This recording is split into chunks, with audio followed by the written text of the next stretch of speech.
Welcome to today's episode. Martin Udogie is a publisher and a radio presenter. Bolaji Osime is a veteran educator and a school owner. We had a chat with these accomplished professionals about their favorite books, reading habits, and a few other related things. We'll be featuring them in today's episode. We'll also provide you with some updates and interesting lists of books and authors for your consideration. Please join us after this break.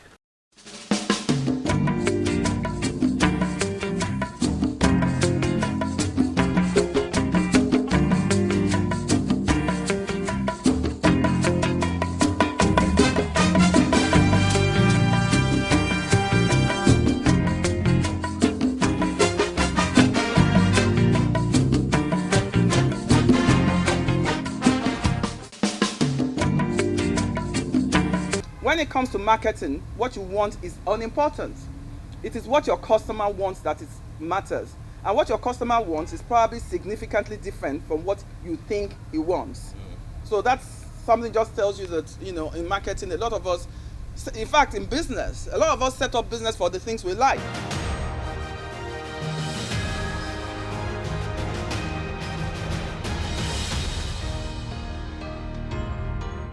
From one nation to another, there must be a meeting point. Their ideas may be different, but they must work to agree on what's best for the people. Diplomatic Channel untangles the discussions to bring out what's really important.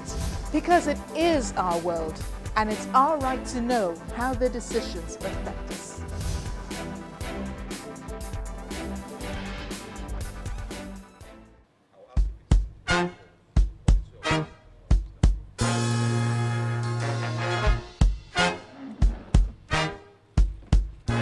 Welcome to the Channels Book Club.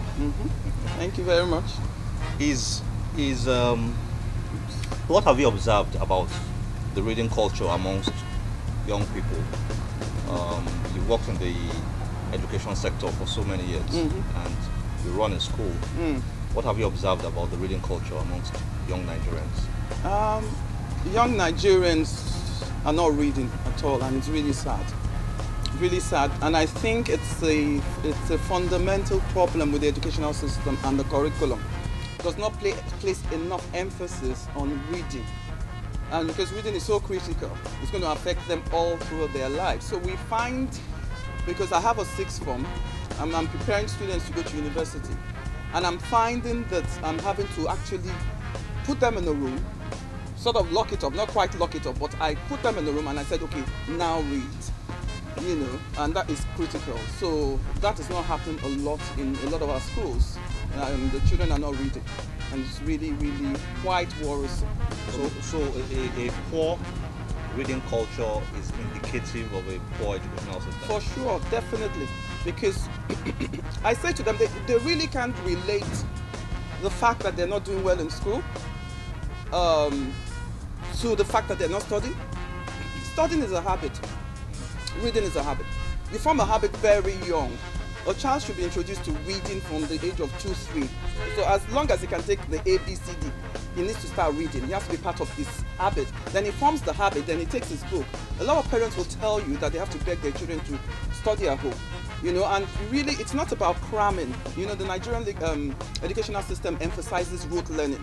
So you take the book and you study and you just cram for exams, but you are preparing a child for life. It's lifelong education. The child has to be able to converse. The child has to be able to talk, social skills. We get a lot of this from reading. But most parents really don't know the importance, I think, of reading. In our own days, they made sure we read. We had to read books. We had to read newspapers.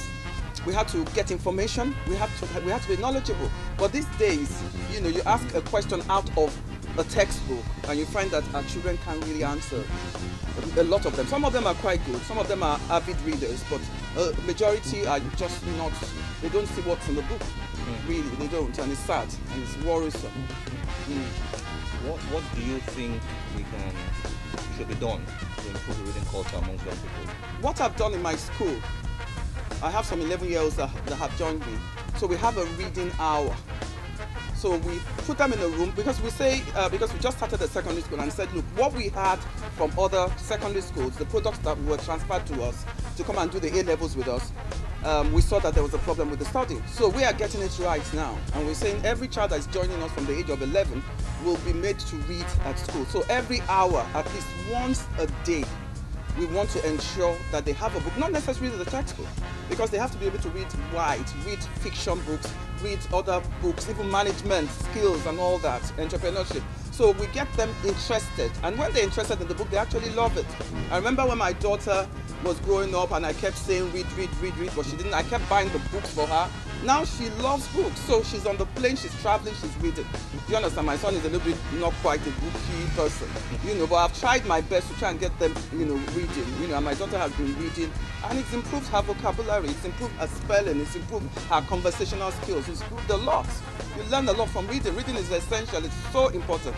It's like the breath you breathe, really, as far as I'm concerned, because it's the difference between somebody who is going to do well in life, because you learn a lot from reading.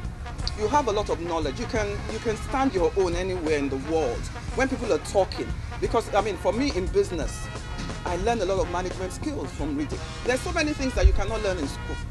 So you need to go to books. An entrepreneur in Nigerian university, they don't teach you entrepreneurship. I think they just started a few years ago. So when you're holding your own business and you're running your business, how do you do it? Employees, how do you need to read. You don't have a choice.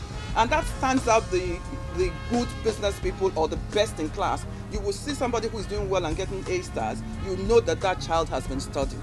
You see a business person who is doing very well, you know that the person is reading.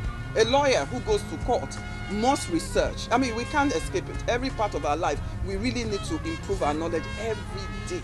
We have to be able to stand out. We have to be able to talk about things, argue. That's why government, in the legislative, and when they're arguing, you find sometimes you worry because the content is not deep enough. And people, all they need to do is go online. There's so much stuff there. Do a bit of research, and then you come out more knowledgeable. Nigerians need to read a lot. If we read honestly, because we are hardworking, we cannot just think that everything is going to come like that. There are some things you have to learn. There are some things you have to really sit down and study, and then you become an authority in it. And you become it's an expertise. I'm a lawyer by profession. I didn't have a choice but to study because I'm a lawyer. But having turned now and I'm educating children, I now see the more urgent need that we need to really start studying wide as well. Different things, reading stuff. A lot of people of your age are not into Kindle. They're not into reading e-books and all that. I notice you read from your tablet. Yes. What's that experience like for you? It's great. I read from my tablet, and particularly when I'm in the plane, I'm traveling for 12 hours sometimes. I really don't want to watch some of those movies. These movies are very scary sometimes. So I just bring out my Kindle, pop it out. It helps me because you can have about so many books on your Kindle. All you need to download, and the greatest thing about the Kindle is that you're buying the book for £20 or so. The Kindle version might be 99 pence or something, £1, because it's Kindle. So what I do is I just download, I read as I go.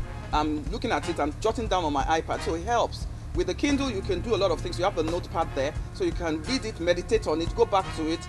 Wherever you left it, you take off from there. And then you can have many books. So I like to read so many books at the same time. So Kindle helps me to shift from one book to the other. How did you transit from being a lawyer to being an educator? What inspired you? That was actually purpose on earth. What I just read, fulfilling calling.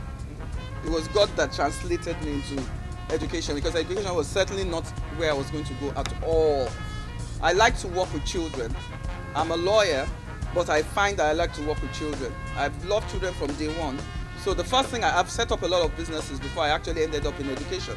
So when I came back to Nigeria, having done my master's in England, I found that I didn't quite like law. I was not able to interact with people I believed I liked to be around. I was interacting with lawyers and judges and having to go to court for years, months and months. Adjourning cases was dead boring for me. It was not my calling. I studied law, but that was not what I was called to do. It was very clear. That's why that Rick Warren book really means a lot to me. So therefore, I found that I started a company called Party Planners. I started planning parties for children. Then I went to World of Fun. It was still children. So everything I was doing was around children. So before I knew it, I met a gentleman in the UK and said that he had a lot of Nigerians in his school. Would I like to set up a school with him? And he said, why not? It has to do with children. youth, teenagers. So it was actually my calling that led me into education. So I gradually transited from what I went to school for, which I felt I should do at that time because I really didn't understand what I was called to be, and ended up where God wanted me to be. So I really know what I'm supposed to be, and that's to be with children. It also has to do with education anyway. Law is about education. Education, teaching children is about knowledge. For example, I can take the classes of law in my school. This week I'm going to go into their classes to teach them something on law. So it helps me a lot, So that's what made me transit. And I believe that God wanted me to be at the center of what He had called me. When you have a passion for something, I always say to people, when you have a passion, stay with your passion. Let your business be your passion. I noticed that you use your tablet. That's very uncommon for people of your age. Of my generation, you'll be surprised. So, I mean, how do you find the experience? Oh, it's fantastic. I'm certainly somebody who is a bit techy. I mean, any invention that comes on board that's going to make life much easier for me, I go for. So I don't move with generational things. I'm actually nobody really, as far as I'm concerned, whatever is there for us is for our use. So I tend to move with what is there, and also because of the fact that don't forget that my business revolves around the generation X, and you really have to be up there with them. Whatever they're using, you need to know about it. You need to also involve yourself in their life. So that's why I really like the idea of the iPad. I love the tablet. I do a lot of stuff on the iPad. And also my Kindle as well is very important to me. I noticed you brought your... Oh yes, that's my Kindle. My Kindle Amazon Fire. That's what it's called. And this is a fantastic device. Absolutely fantastic device. And I have my books on the Kindle. I'll just have to use my glasses now to be able to see. That's where the age tells. So you have your books, you have books on your Kindle, you have books on your tablet. I have the same books I have a Kindle app on my tablet, and that downloads. It downloads on my Kindle and downloads on my tablet. So either way, I can have my books all the time to read. It's easy to move your books with you. Yes, it's even easy to move, And the beauty about this is that you can download over 10,000 books here. Rather than me carrying the hard-covered books and carrying them around, when I travel, I carry books. When I'm in transit, particularly, that's when I read the most actually, because you do 12 hours in the flight. What do you want to do with the 12 hours? So I spend that time actually reading. So it's easier for me to carry a Kindle with all the books I have rather than carrying 10 books. You understand? So it makes life easier. You put all the books here, you read them, you go through the different books, the ones that you believe that you're interested in for that time. Actually, what happens to me is I find that, when it comes to Christian books that I read, whatever God is talking to me about is the book I will be reading. So that's why I actually have so many books I read. So if God is saying, okay, I'm talking about prophecies now, I have books on prophecies, I'll buy about 10 of them immediately on prophecies. The next minute he tells me he's talking about the glory in the workplace. That's the new book. That's what I'm into now, your business as a calling. So I'm having books on your business. So I tend to now buy according to the Spirit leads. But of course, I have other books like management books, business books, which are helping me in my business, that I use to improve my skills. Anything I want to learn, I go to business books, management books, I improve my skills, education. You have to, every day you get educated, there's something to learn. There's always something to learn.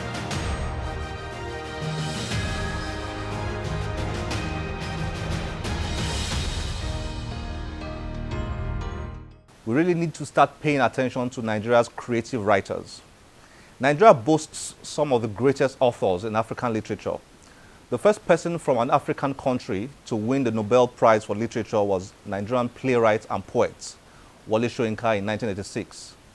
Chinua Achebe's Things Fall Apart, published in 1958, is still one of the most widely read books in African literature. The first African author to win the Orange Prize for fiction was Chimamanda Ngozi Adichie with her novel, Half of a Yellow Sun, in 2007. And the first Booker Prize awarded to an African author went to Nigerian Ben Okri's The Famished Road in 1991. We cannot exhaust the list of Nigerian creative writers and books that are worth reading, but let's start today with a list provided by A.M. Bakala, a remarkable Polish woman who is the author of a book titled Madame Mephisto. She's so passionate about Nigerian literature that she actually did a PhD study on Nigerian and Zimbabwean contemporary fiction, and she also took a course in Igbo. She shared this list on Litro a London literary magazine.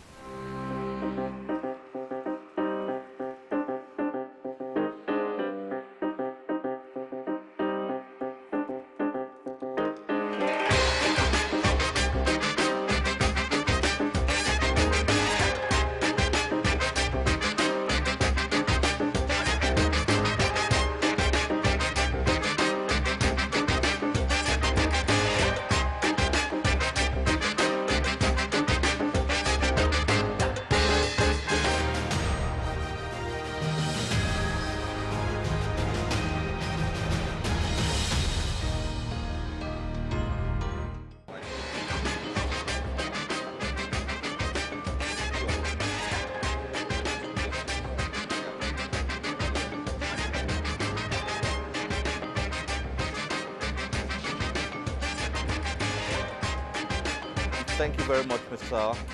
Martin, for coming on the Channels Book Club. Thank you. What's your reading habits like?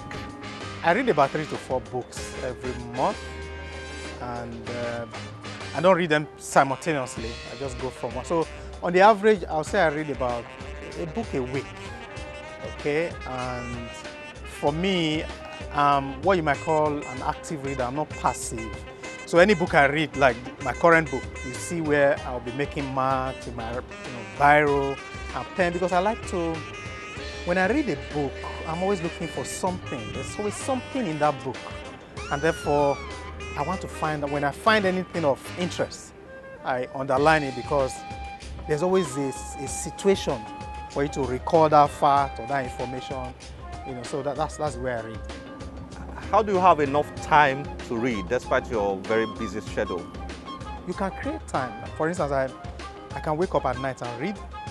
Or sometimes, we are conducting this interview at some hotel in Ikoyi. On a Saturday morning, maybe Sunday before church or after church, I can just come, the place is quiet, I'm looking at the sea, and so the ambience and the environment also helps in my reading. So do you prefer outdoor reading to reading in the library, in your room, somewhere internal? I think for every individual, it's always good to understand what motivates you. It's always good to have, because as I always tell people, reading is it's not exactly a fun activity for many people, and therefore you need to have a conducive environment, an environment that is conducive to you.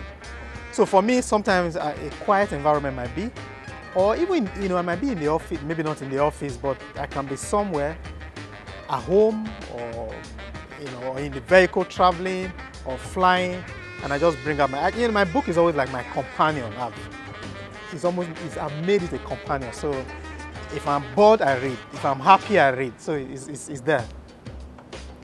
What's your favorite book of all time? That would be a difficult. I've read all sorts. I've read, from Third World to First World by Lee Kuan Yew, that talks about how Lee Kuan Yew transformed a country, Singapore, that was just about a country of about 640 square kilometers.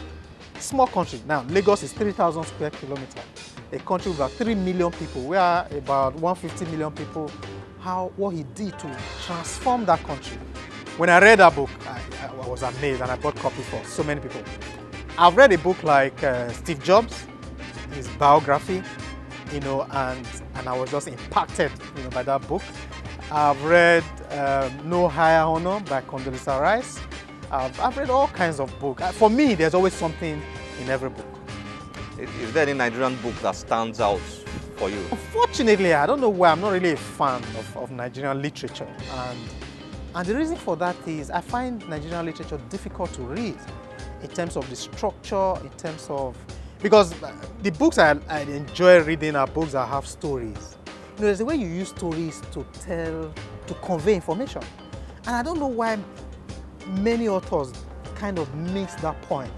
If you find books that are very, very interesting, every book is like a movie. That's what I always tell people. I write columns, for instance, for Nigerian dailies and all that. And I'm always struck by the fact that people write books and they don't dramatize it. Somebody who's trying to write a book came to me the other day to say, go through this book. And I've haven't gone through about 3 or 5 pages. I couldn't, because I told him that the book was too abstract. When you pick a book, the first thing you want to see is character. What are the character? It's like when you used to hear Once Upon a Time. There's a character coming in, there's a scene coming in, there's a drama coming in. But Nigerian books are just, not Nigerian books, many authors just fall into the trap of abstract writing. And that's difficult to read. How do you choose what to read? There are so many books out there. Obviously, there are very many books around, and I think part of the things people struggle with is even just deciding what to read. You know, in my own case, for instance, I don't read fiction. I don't read things like poetry. I read things that are real. How did this man deliver this? How did this person transform this? What's this person's life history? Okay, so what I go through, I like biographies. Biographies of very prominent people. That's one. I like, so a book by Nelson Mandela, a book by Steve Jobs. I would like to read and just learn from them. And then I also like books that are written by prominent people. If Barack Obama were to write a book, I'll read it. So I like biography. I like what they call memoirs. A memoir is a book that's talking about a particular phase of a person's life. I just read a book by Colin Powell called It Worked For Me. So it's basically talking about his service as a general, his service in the US government. What are some of those principles that have kept him? So biographies, memoirs, and then I also read books recommended by people. So if somebody says, "Oh, Martin, this is a book you should read," and he tells me why, I read things like that. So that's the way I choose what I read. Is there a book you are reading now, and are there lessons you'd like to share with us from the book? Oh yes, in fact there's a book I have here. There's a book I'm reading called How Will You Measure Your Life? That's the book. It's by a gentleman, a Harvard professor called Clayton Christensen. In fact, this book is phenomenal. And the reason why I say that is he's a Harvard professor. In Harvard Business School, they use cases to teach their students how to improve, what they are doing in business and all that. But this professor one day called the class and said, all these cases and theories you are applying to organizations, you can also apply them to your life, to your career. And so this book actually documents many of those principles. Can you please read a passage from the book and share something with us? Okay, yes, absolutely. Incidentally, there's anytime I read a book, I post a very profound thing about the book on my LinkedIn. And incidentally, what I posted today is what I would like to share with you. Now, he is saying that 2 researchers actually found out that children who develop their cognitive ability to their mental, intellectual ability, what happens is that they normally start when they are very young, when they are like a year. And what happens is that is driven by how you communicate with your children. And he says that children from educated, he said let me just read. After meticulously observing and recording all their interactions between parent and child, they noticed that on the average, parents speak 1,500 words per hour to their infant children. Talkative, that is college or university educated parents, spoke 2,100 words to their child on the average. By contrast, parents from less verbal background spoke only 600 words. And it goes on to say that over a 30-month period, a child from educated parents will learn 48 million words. 48 million words. But a child from less educated family will only learn 13 million words. And that difference is significant in terms of their intellectual ability. But what he says here that I like your viewers to take away is that it's not really a function. He says some working poor people, that's poor people, talked a lot to their kids and their kids did very well.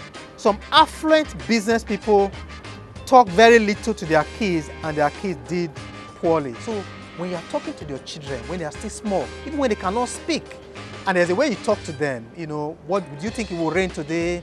There's a way you converse with them and you just be developing their intellectual capacity. Thank you very much for coming on the Channels Book Club. You're welcome. Thank you, Kule.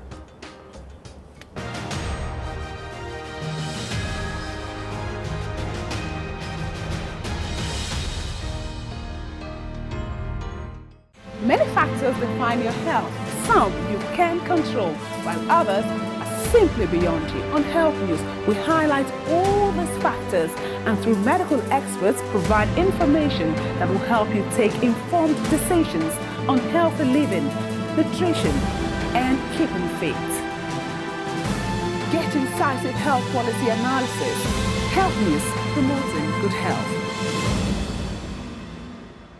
Our book of the week is Just Before Dawn by Kole Omotosho. Kole is one of Nigeria's most respected and provocative writers. The book is a blend of fact and fiction, dramatizing the first 100 years of Nigeria.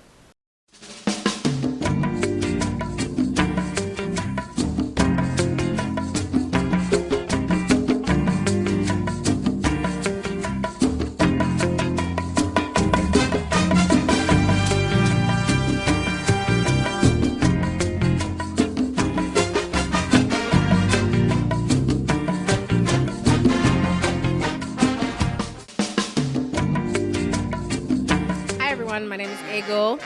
I'm here to encourage you to read. I love to read. I read everything and anything, and I found out that it has helped me in my work, my day-to-day life. Just pick a book and start reading. Cultivate that habit of reading, and you find out that, man, it's interesting. It's when you're reading, you actually stay out of trouble. So pick a book today. Watch the Channel Book Club.